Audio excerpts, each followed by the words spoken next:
Salut à tous, c'est Pierrot et bienvenue sur la Chronophage. Aujourd'hui on va parler sport, et autant vous le dire tout de suite, ça va faire mal. Et on commence fort avec le football américain. Vous le connaissez tous, même si vous n'avez jamais regardé un match.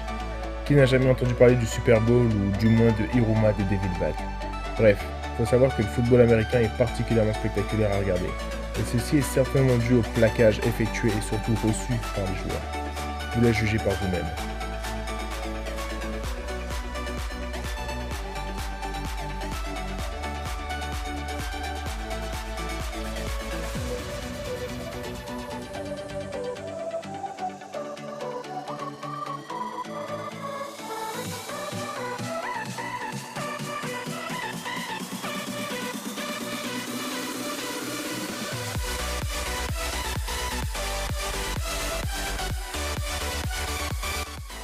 Comme vous avez pu le constater, les chocs peuvent être extrêmement violents. Les joueurs portent évidemment des protections telles que casque, épaulière et protège-dents, et ceux-ci sont différents en fonction du poste.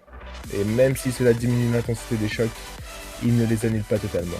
Et vous vous en doutez, de tels chocs laissent des séquelles.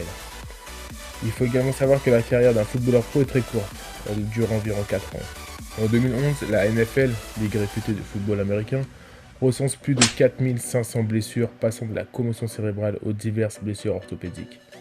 Voici Don Majkowski, ancien quarterback. À ce jour, il a été opéré 20 fois, à 2 plaques d'acier dans la jambe et 2 dans le dos. Il devrait bientôt se faire opérer pour placer une nouvelle plaque au niveau du cou. Son pied gauche est relié à sa cheville par 2 plaques de métal et 13 vis. Et oui, ça calme.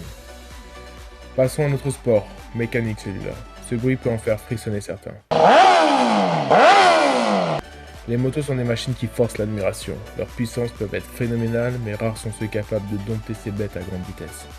Il faut savoir que ces monstres peuvent atteindre les 350 km/h et la vitesse moyenne d'une course de vitesse est de 160 km/h. Alors oui, c'est stylé d'être motard, mais rouler à une telle vitesse, ça ne pardonne pas quand on loupe un virage. La course Tourist Trophy en Angleterre recense à elle seule plus de 220 morts depuis sa création. Pourtant, il y a toujours autant de coureurs sur la ligne de départ.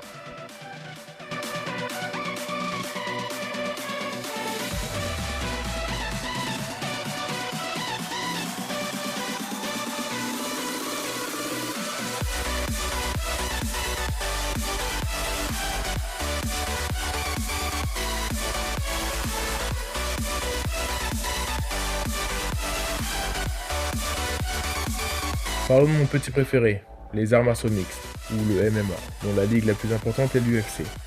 Les amateurs connaissent certainement Georges Saint-Pierre, Anderson Silva ou encore John Jones. C'est un sport de combat relativement récent qui, comme son nom l'indique, regroupe plusieurs styles de combat. Sa popularité ne cesse d'augmenter, et les combattants deviennent petit à petit des superstars. Et y a de quoi, quand on voit à quoi ils s'exposent dans la cage. Pieds, poings, coups, genoux, presque tout est permis. Presque.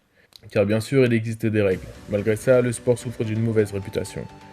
Jugé comme trop brutal et considéré par certains comme un vulgaire combat de rue, le MMA regroupe pourtant des athlètes surentraînés aux capacités vraiment hors du commun. On recense à ce jour 11 décès suite à un combat officiel. Après chaque KO, les pratiquants sont observés et interdits de combat pendant 60 jours. Un repos bien mérité.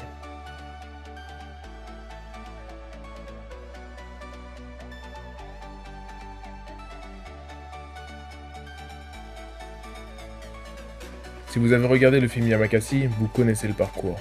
Ce sport où les mecs traversent la ville en sautant par-dessus les barrières et font des saltos dans les escaliers et s'éclatent contre le mur. Il faut savoir qu'en fait, très peu de blessures graves sont recensées. Mais il faut préciser que le sport est un sport officialisé depuis très peu de temps, notamment grâce à David Bell, et rares sont les clubs permettant l'apprentissage de cette discipline dans les règles de l'art. Les blessures arrivent donc plus fréquemment aux débutants qui essayent de franchir les étapes un peu trop vite.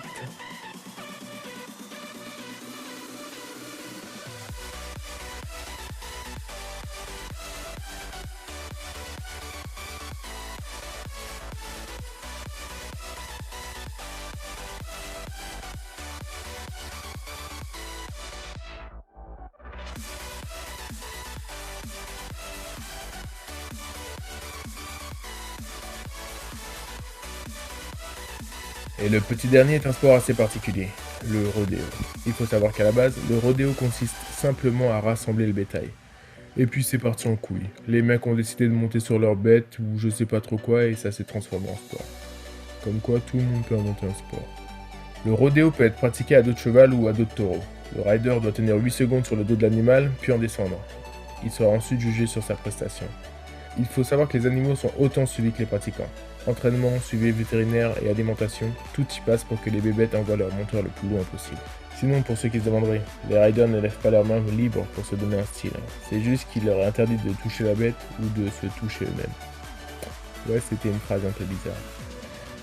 Pour parler chiffres, depuis 1989, 21 décès sont à déplorer. Et on constate 20 blessés sévères sur 100 000 pratiquants.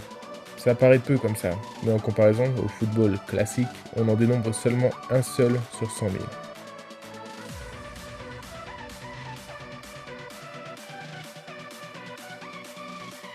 Et voilà, c'est tout pour aujourd'hui. Mais avant de vous quitter, je tiens à remercier DC Action, petite chaîne YouTube que j'ai découvert il y a peu de temps et qui m'a également découvert. Il a immédiatement posté sur sa chaîne une vidéo pour faire la promotion de ma chaîne. J'ai trouvé ça vraiment sympathique et je le remercie grandement. Donc si tu passes par là, sache que je te suis très reconnaissant. Je tiens également à parler d'une autre chaîne YouTube, celle de Family Molonga. C'est également une petite chaîne YouTube qui parle principalement de jeux en rapport avec les mangas et de Clash Royale. Comme moi, il a peu d'abonnés, du coup on s'est dit qu'on devrait s'aider, histoire de faire connaître nos vidéos et de faire grandir notre petite communauté. Voilà, n'hésitez pas à passer sur leur chaîne, les liens sont dans la description, ça me ferait vraiment plaisir, et encore plus à eux. Je vais parler d'autres petites chaînes durant mes prochaines vidéos. Tous ceux avec qui j'ai pu parler sont super sympas, du coup on va s'entraider un peu. Sur ce, n'hésitez pas à liker, à commenter en me disant quel sport vous avez préféré ou lequel vous avez détesté.